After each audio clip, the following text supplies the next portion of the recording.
हमारे यहाँ कुछ लोग दुआएं मांगते हैं पहले, या अल्लाह मुझे अता कर, मैं बड़ा तेरे बंदों पे निसार करूँगा, मैं बड़ा कुर्बान करूँगा, मैं बड़ा दूँगा। लेकिन फिर जैसे ही उनके पास माल आता है उनके ख़र्चे भी ज़्यादा हो जाते हैं।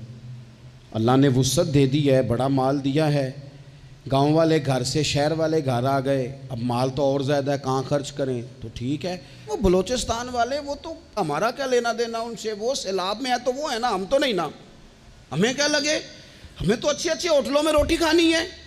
मुसीबत में तो वो है ना, हमारे पास मौज के लिए पैसे, हम क्यों ज़ाया करें? जब बंदे का दिल इतना सख्त हो जाए, एक तरफ मैयत पड़ी हो और दूसरी तरफ वो धमा चौकड़ी कर रहा हो, क्या तवक्को करेंगे आप ऐसे लोगों से? इमाम हुसैन फरमाया करते थे, एक लम्हे के लिए, ये सुनो मेरे इमाम का कौल, फरमाया करते थे, एक लम्हे के लिए किसी गरीब की मदद कर, अल्लाह पूरा महीना नफली एतिकाफ